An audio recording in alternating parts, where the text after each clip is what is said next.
बहुत बहुत स्वागत है आपका हमारे चैनल पर। एंड आप बहुत ही सुरीला गाना हम सबके लिए लेकर आए हैं, मांगी दुआएं। तो सबसे पहले मैं ये चाहती हूँ कि लॉकडाउन में जब लोग एकदम आलसी हो रहे हैं, उनको लग रहा है पता नहीं क्या होने वाला है, आप इतनी क्रिएटिविटी बाहर कैसे निकाल कर आए? सीजन खत्म होता है तो हम हमारा म्यूजिक बनाना शुरू कर देते हैं और उसी टाइम पर लॉकडाउन शुरू हो गया और हम सब अपने घर पर जाकर म्यूजिक बनाना शुरू कर दिए। तो गुड थिंग वाज कि हमारा कंसंट्रेशन बढ़ गया कि भाई हमें इतने गाने थे हमारे पास जो काफी काफी हद तक तैयार थे और काफी हद तक उन्हें डेवलप करना था। तो हमने वो सब गानों को डेवलप कर लिया और उसी दौरान में हमने मर्चेंट रिकॉर्ड्स का भी पूरा तैयारी कर ली कि मर्चेंट रिकॉर्ड्स हमारा जो नया रिकॉर्ड लेबल है वो शुरू कर लिया। एंड लॉकडाउन में बैठे बैठे एक्चुअली हमारे लिए तो बहुत इजी हो गया क्योंकि हम सब एक साथ में मिलकर काम कर रहे थे and we were all over the internet, we were working and concentrating only on making music. जी जी। सलीम, आप क्या कहना चाहेंगे इस पर? एक्चुअली जैसे सुलेमान ने कहा कि हम लोग हमेशा जब खत्म होता है, वैसे सीजन खत्म तो होता ही नहीं कभी भी, लाइव कॉन्सर्ट्स का कभी भी खत्म नहीं होता, बट वो स्लो हो जाता है थोड़ा सा। अब जब मार्च अप्रैल के बाद थोड़ा सा मतलब जब गर्मी समर का सीजन शुरू होता है तो कॉन्सर्ट्स थोड़े से कम हो जाते हैं। तो हम हमेशा स्टूडियो में, फिर उसके बाद बारिश आती है, फिर श्राद्ध आता है, फिर गणेश आता है, फिर तो there is always a period, वो 4-5 महीने जो होते हैं अप्रैल से लेकर सितंबर तक, अक्टूबर तक, नॉट अक्टूबर सॉरी, अप्रैल से लेके अगस्त सितंबर तक, वो हमेशा थोड़ा सा मतलब it's a slower season for concerts. तो हम हमेशा म्यूजिक बनाते ही है। तो लॉकडाउन या नो लॉकडाउन हम ये वैसे ही करने वाले थे। और मर्चेंट रिकॉर्ड्स जो हमारा लेबल है वो एक्चुअली हमने इसको पिछले 1.5-2 साल से हम सोच रहे थे कब रिलीज करें, कब लॉन्च करें, क्योंकि हम 2012 या 2013 से हम गाने तो बना ही रहे हैं। मैं गाने नॉन फिल्म की बात कर रहा हूँ, फिल्म्स तो हम पिछले फिल्म्स तो आपके ऑब्वियसली बहुत अभी तक उनके गाने पसंद किए जाते हैं जी। बट 2013 से 2014 से हमने एक नया दौर शुरू किया कि हम गाने फिल्मों के बाहर, यानी फिल्म्स के अलावा हम कुछ कुछ गाने ऐसे करने लगे जो हमें लगा कि बहुत अच्छा चलेंगे, मतलब इंडिपेंडेंट म्यूजिक के तौर पे। और वो गाने चले भी, कुछ कुछ गाने बहुत हमारे, तो उससे बहुत हौसला बढ़ा कि हमें शायद ये ना केवल हमारे लिए करना चाहिए बट दूसरे म्यूजिशियंस, दूसरे सिंगर्स, दूसरे लिरिसिस्ट, दूसरे आर्टिस्ट के लिए भी एक ऐसा एक जरिया बनना चाहिए हमें, ताकि हम अच्छे गाने, अच्छा क्रिएटिविटी दुनिया के सामने ले आए इस मर्चेंट रिकॉर्ड्स के जरिए से। और इसलिए भी हमने सोचा कि ये वक्त बहुत सही है, बिकॉज बहुत सारे लोग, ना केवल हम लोग, बहुत सारे लोग गाने बना रहे हैं और अब सोच रहे हैं कि yes, you have to make new songs, new ideas. तो क्या ये सही वक्त रहेगा? तो द आंसर वाज यस, ये ही सही वक्त है। लास्ट ईयर हम रिलीज करने वाले थे हमारा ये रिकॉर्ड लेबल, बट कुछ वजह से हम नहीं कर पाए और फिर हम बहुत बिजी हो गए थे कॉन्सर्ट्स के सिलसिले में। अब ऐसा वक्त था कि इतना सारा म्यूजिक हमने बनाया है लॉकडाउन के दरमियान, और बहुत सारा म्यूजिक बनाने वाले हैं आने वाले सालों में।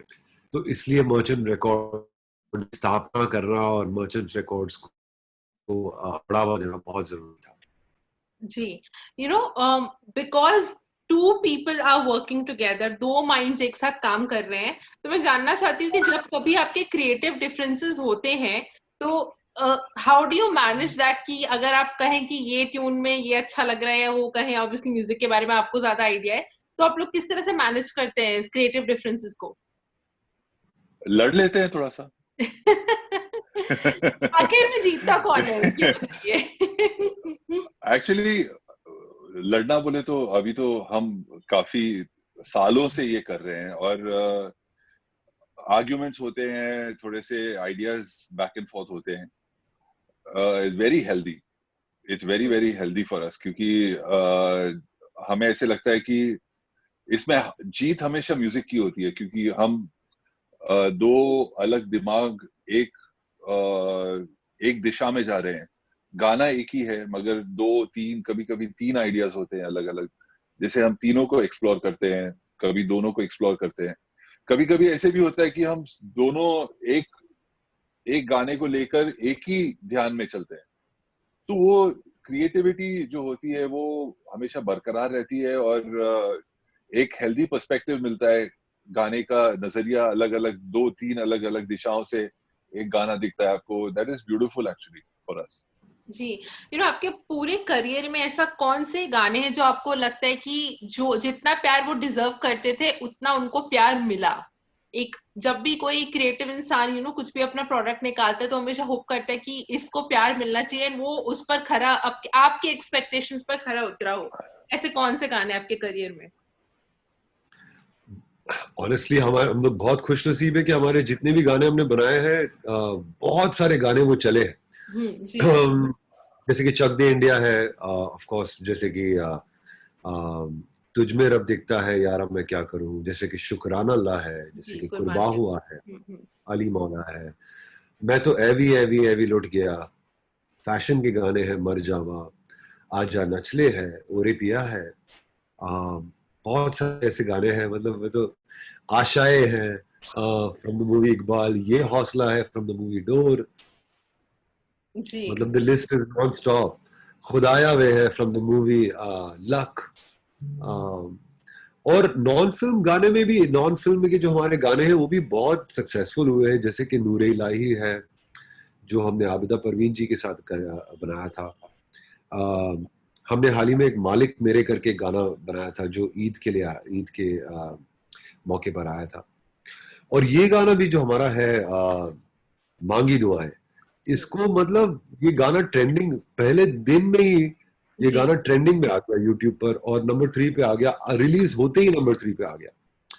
तो मुझे नहीं लगता कि आज ऐसा एक दौर है कि, मतलब ये दौर ऐसा है कि मुझे ऐसा नहीं लगता कि जरूरी होता है आपको फिल्म का गाना करना, क्योंकि गाने जो है वो बजते हैं यूट्यूब पर सभी, चाहे वो हॉलीवुड फिल्म हो, चाहे वो बॉलीवुड फिल्म हो, कोई भी बड़ा से बड़ा गाना हो, ट्रेलर हो, पहले लॉन्च होता है यूट्यूब पर, उसकी एग्जैक्ट फर्स्ट व्यूइंग होती है, और उसके बाद टेलीविजन और मीडिया के माध्यम से वो सब जगह जाता है। तो इट्स वेरी इंपॉर्टेंट कि आप अच्छा गाना बनाओ, इट डजेंट मैटर आप कौन से, क्योंकि मीडियम तो एक ही है, मीडियम तो एक ही है। और गाने जो भी आते हैं जो स्ट्रीमिंग साइट्स पे बजते हैं, चाहे वो स्पॉटिफाई हो, गाना हो, एप्पल म्यूजिक हो या जियो सावन हो, यहाँ पर ऐसा नहीं कैटेगराइज नहीं होता है कि फिल्म के गाने या एब्सोल्युटली। नॉन फिल्म के गाने। It is your latest Indian hits, latest Hindi hits, इस तरह से कैटेगराइज होता है। तो उसमें कई गाने हैं वो फिल्म के गाने हैं, कई गाने हैं वो नॉन फिल्म में। जैसे हमारा गाना जैसे रिलीज हुआ वैसे वो स्पॉटिफाई पर नंबर 2 पर चला गया, नंबर 1 था दिल बेचारा which is by AR Rahman, और नंबर 2 पे हमारा गाना चला गया। तो इट इज, ये आज ऐसा दौर है कि आप चाहे फिल्म के गाने करो या नॉन फिल्म के गाने करो, आपका अगर गाना अच्छा है और लोगों को पसंद है तो वो जरूर चार्ट्स पर आएगा, जरूर उसको वो प्यार मिलेगा। तो ये एक बहुत अच्छा और इंटरेस्टिंग दौर है मेरे जी हिसाब से। जी। तो इसी बात पर ये भी बता दीजिए कि ऐसे कौन से गाने हैं जो आपको लगता है उनको उतनी रीच नहीं मिल पाई जितनी मिलनी चाहिए थी, अंडररेटेड गाने आप लोग के? काफी सारे गाने हैं, आधा इश्क, या गाना अच्छा है वो आई तो। वाज जस्ट थिंकिंग ऑफ, वो तो पॉपुलर था। बहुत। हाँ साक्षी, साक्षी वेल पॉपुलर था जरूर, बट तुझमें रब दिखता है जितना नहीं। सुलेमान का कहना यह है कि जो गाने सुपर डुपर हिट होते हैं ना, मतलब जी आप शायद, आई मीन ये एक्चुअली आधा भी काफी हिट हुआ था वैसे, but anyway I leave it to Suleman to say. जी जी बोलिए। पंखों को हवा लगने दो, फ्रॉम रॉकेट सिंह।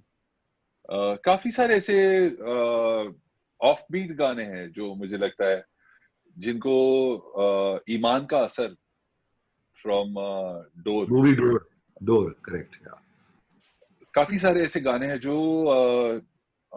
थोड़े से अलग हैं, थोड़े से ऐसे नहीं है कि वो इंस्टेंट पॉपुलर हैं, बट उनको इतना रिकग्निशन नहीं मिलता क्योंकि शायद उनमें बिलीफ नहीं होती है, या प्रोड्यूसर की बोलो या रिकॉर्ड लेबल की बोलो, एक बिलीफ होती है कि ये गाना हिट होगा, और हमें लगता है कि वो हिट होगा, मगर जब उसकी बराबर से मार्केटिंग और पब्लिसिटी नहीं होती है तो काफी सारे ऐसे गाने हैं जो रह जाते हैं पीछे। जी जी। बैंड बाजा बारात में एक गाना था जिसका जो वो गाने का नाम था मित्रा, बहुत मितवा, अच्छा गाना। जी मितवा नहीं, मित्रा। मित्रा जी मित्रा। जी। यू नो इसी बहुत से अच्छा दोस्तों के बारे में था, और it was really like a beautiful song. You know I feel गाना अगर लोगों को पसंद आया होता तो शायद दैट आई मीन अगर मार्केटिंग उसकी हुई होती तो बहुत ज्यादा पसंद हुआ होता। Of course Chak De India में भी एक दो गाने थे, अच्छे थे, बादल पे पाँव है। पर बादल पे पाँव काफी हिट हुआ था सिनेमा। या जी But ji yeah, like yeah, I know it was not as big as Chak De and Maula Mere, of course. Yeah. जी। या यू नो लोगों को पसंद ये हम एक्चुअली ये सवाल हमारे लिए सही नहीं है, बिकॉज आई फील कि हमारे कुछ कुछ गाने हैं जो हमें लगता है पॉपुलर नहीं है, बट लोगों को बहुत पसंद है, और उनके लिए बहुत ही पॉपुलर है। तो मुझे बहुत खुशी है इस बात की। जी। जैसे आपने बोला कि इंटरनेट ने बहुत वाइड रीच दी है म्यूजिशियंस को एंड सिंगर्स को। अब आपको लेबल भले एक प्लेटफॉर्म देता है, लेकिन even if you are on your own, आप सक्सेस पा सकते हैं अगर आप टैलेंटेड हो या आपके गाने अच्छे हो, राइट? तो मैं जानना चाहती हूँ कि बिकॉज आजकल आप देखते होंगे यूट्यूब पे सोशल मीडिया पे सब यही बोलते कि आजकल के गानों में वो बात नहीं है, आजकल वही सब पुराना रिपीट किया जा रहा है, रिमिक्स हुआ जा रहा है। भले यूट्यूब पर रीमिक्सेस को 100 मिलियन से ज्यादा व्यूज आ रहे हो, लेकिन कमेंट्स में सब सच्चाई पता चल जाती है कि एक्चुअली ऑडियंसेस क्या फील करती है रीमिक्सेस के बारे में। तो as musicians don't you feel थोड़ा फ्रस्ट्रेटेड? ऑब्वियसली आप अपना ओरिजिनल कंटेंट कर रहे हैं, लेकिन कहीं ना कहीं एक वो हो जाता है कि अरे उस जमाने की या 90s के जमाने के जो म्यूजिशियंस थे या सिंगर्स थे वो आज के जमाने में हो ही नहीं सकता। तो एक तरह से कह सकते हैं स्टीरियोटिपिकल हो गया है आजकल की जो म्यूजिक इंडस्ट्री के बारे में व्यूज हैं। इसके बारे में आप क्या कहेंगे? देखिए, एक सिंपल चीज बताता हूं मैं आपको। अगर आप देखें तो कुर्बान आई थी 12-15 साल पहले, चक दे आई थी 12-15 साल पहले। काफी सारी फिल्में हमने जो की हैं वो कम से कम 15 साल पहले आई थी। 2015 ऑनवर्ड्स, 2003 ऑनवर्ड्स जो हमने गाने किए। आज देखे जाओ तो वो ऑलमोस्ट 15 से 20 साल हो गए उन गानों को, पर आज भी वो फ्रेश है। इसका मतलब क्या हुआ कि ये गाने जो थे वो गोल्डन ईरा जो बोलते थे लोग, कि वो गोल्डन ईरा में जो गाने बनते थे वैसे गाने नहीं बनते आजकल, मगर ये गाने तो बन गए ऑलरेडी, और ये गाने पहुंच गए वहां पर उस गोल्डन ईरा में, क्योंकि they will be for ever. तो ऐसे काफी सारे गाने हैं, और ऐसे काफी सारे गाने पॉपुलर होते हैं और लोगों के दिल में और जहन में बस जाते हैं। वो काफी सारे ऐसे भी गाने हैं जो लोग बनाते हैं सिर्फ फिल्म हिट करने के लिए। हम गाने बनाते हैं गाने हिट करने के लिए। तो फर्क वो है कि हमारे जो गाने हैं they are lasting for a long time. आज 15-20 साल के बाद भी आप सुनोगे तो आपको लगेगा कि गाने इतने फ्रेश हैं, and you feel connected to the songs. और काफी सारे ऐसे गाने हैं जो आते हैं और चले जाते हैं, we call them fast food songs. फटाफट गाना बनाया, फटाफट उसे 100 मिलियन व्यूज कर दिया, और फटाफट वो मर भी गया गाना। और कुछ कुछ गाने ऐसे होते हैं जो स्लो लास्टिंग, गुरमे फूड जैसे 7 कोर्स मील, आप बैठो उसे खाओ, आप खाते रहो उसे 7 साल 8 साल 10 साल आप एंजॉय कर सकते हैं। स्वाद जिंदगी भर तक रहता है। तो इट डिपेंड्स आपका जहन क्या कहता है, आपकी आत्मा क्या कहती है, आपको किस तरीके के गाने बनाने चाहिए और किस तरीके का what is your take on your longevity and your audience.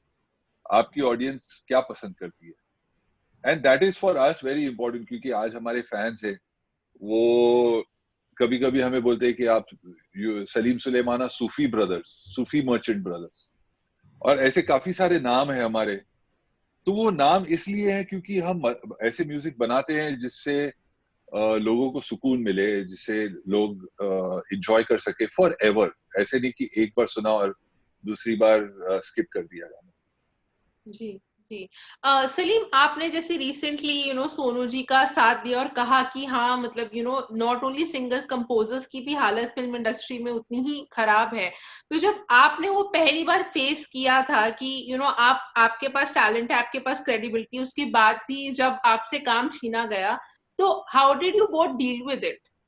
And was it any point कि जब आपको लगा कि अब पता नहीं हमारा क्या होगा? बिकॉज एक टाइम पर film songs and label songs were the only thing जो लोगों के पास पहुंचती थी।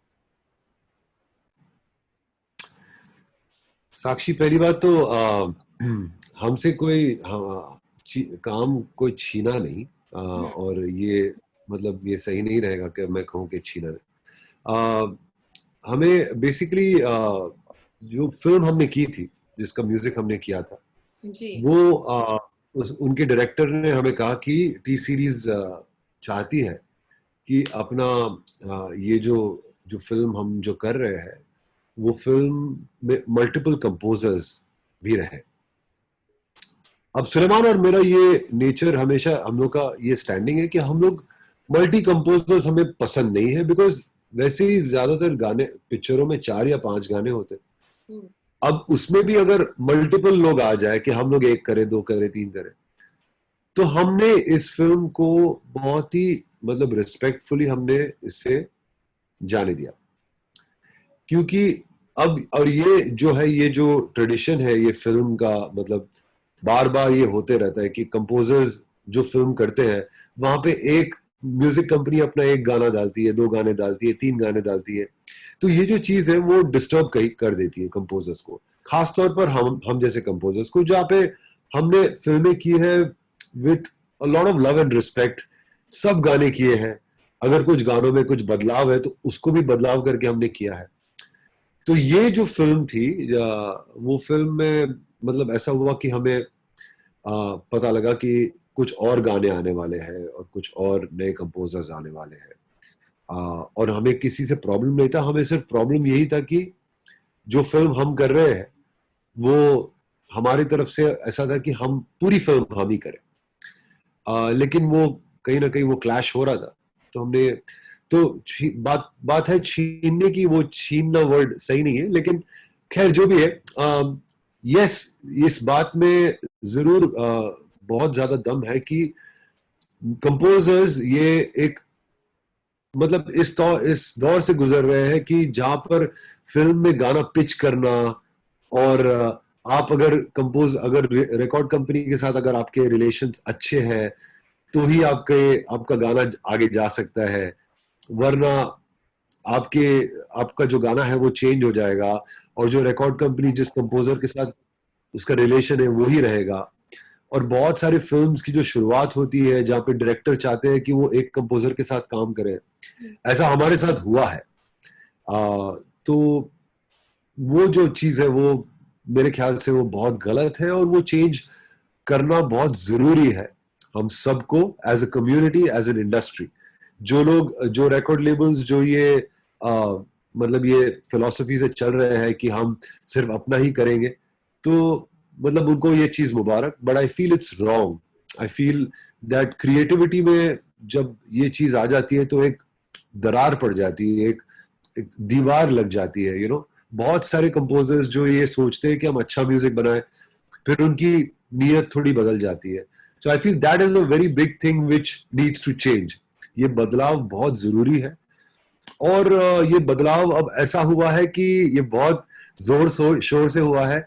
बहुत सारे लोग अपने खुद के गाने रिलीज कर रहे हैं यूट्यूब पर, और वही सेम लेबल्स जो एक टाइम पर सब कंपोजर्स को रुकावट कर रही थी, वो आज सब कंपोजर्स के पास जाके कह रही है कि हमें गाने दे दीजिए। हम रिलीज करेंगे, दे वांट द सॉन्ग्स। ये बात मुझे पता लगा है। और ये कर्मा जो है वो इस दुनिया में, मतलब you have to face it, ऐसा कभी करना नहीं चाहिए कि किसी के आप हाथ बांध दो और किसी को आप बांध दो इस तरह से कि वो मोहताज हो जाए कोई चीज का। क्योंकि म्यूजिक है वो सरस्वती माँ का वरदान है, और इसको आर्टिस्टिकली हर आर्टिस्ट को अपनी तौर से, अपनी अंदाज से पेश करना, बयां करना बहुत जरूरी होता है। It's very healthy for the community. कहीं ना कहीं ये नहीं हो रहा था, और कहीं ना कहीं ये चीज दबी हुई है, इसलिए ये आवाज उठी है। और मुझे बहुत खुशी हुई कि सोनू निगम ने आवाज उठाई, बिकॉज इसमें कंप्लीट सच्चाई है, इसमें कोई शक नहीं है कि ये चीज जो है वो बहुत टाइम से चलते आ रही है। जो सिंगर्स हैं उनके गाने डब हो जाते हैं, जो कंपोजर्स हैं जो अच्छा काम कर रहे हैं उनका काम चेंज हो रहा है, और उनके बदले में उन्हीं कंपोजर्स को काम दिया जा रहा है जो उस लेबल के साथ जुड़े हुए हैं। जी, दोनों मगर से हम देखें तो हम इसे अलग अलग तरीके से देखते हैं, और हम इसे बहुत पॉजिटिवली देखते हैं, क्योंकि ये जब हुआ तब हमें ऐसे लगा कि नहीं, we should start our own record label. और आज जो हमने रिलीज किया है मांगी दुआएं, which is the first song on our record label, this goes to prove the fact कि भाई at the end of the day independent music और film music and non film music में ज्यादा फर्क नहीं है। इफ क्योंकि कॉम्पोजिशन तो at the end of the day composition होती है, और प्रोडक्शन होता है, और गाने सुनने वाले लोग जितने हैं वो भी सेम है। तो और उसका जो माध्यम है वो भी सेम है। आज आप गाने जहां पर सुनते हैं वो पूरा चेंज हो गया है। ऐसे तो नहीं है कि आपकी सीडीज बिक रही है या कैसेट्स बिक रही है। The songs are on apps. So वो सब सुन के और वो सब असेस करके हमें ऐसे लगा कि नहीं, हमारा खुद का रिकॉर्ड लेबल होना चाहिए, and that's what we are at right now. जी, पर उस समय तो काफी हताशा हुई होगी ना जब ये इंसिडेंट हुआ, एंड उसके बाद जब आपके पास फिल्में भी मतलब कम, जैसे हम सुनते हैं मीडिया में जो बातें आती हैं कि तो वो उस टाइम काफी हताशा हुई होगी ना आप लोगों को। साक्षी, हम लोग हमेशा जैसे सुलेमान ने कहा, हम हमेशा ग्लास जब आधा बोलते ना, we always like the glass half full, we always see it like that rather than the glass half empty. जब ये जिंदगी की यही रीत है, हार के बाद ही जीत है। जब तक आप गिरोगे नहीं ना, तब तक आप उठोगे नहीं। जब कोई आपको गिराता है ना, तो हमें हिम्मत और बढ़ती है कि कुछ करना है यार, कुछ अलग करते। ना केवल हमारे लिए, बट ऐसे बहुत सारे लोग, ये लेबल हमने इसलिए भी शुरू किया है कि हम चाहते हैं कि बहुत सारे सिंगर्स, कंपोजर्स, लिरिसिस्ट हमारे साथ जुड़े, और हमारे माध्यम से, हमारे जरिए अपनी आर्टिस्टिक, अपने आर्ट को, अपनी कला को लोगों के सामने ले आए। जी, चलिए इसी बात पर हमें सुना दीजिए अपना नया सुपरहिट सॉन्ग मांगी दुआएं। आप प्ले करेगी, वीडियो आपको यहाँ से प्ले करना है कि मैं आपको कुछ अकूस्टिक सुनाऊं? आप सुनाइए यहाँ पे। But it's all on you. अच्छा ठीक है, ओके।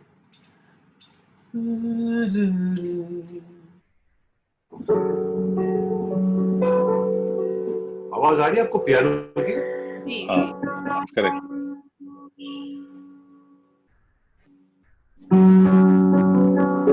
रिड्यूस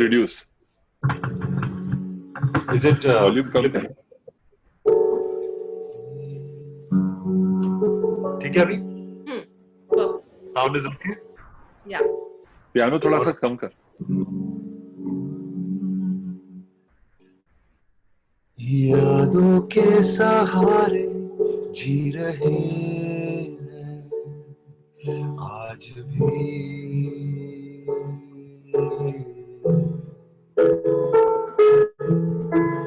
लम्हे जो गुजारे वो पुकारे आज भी।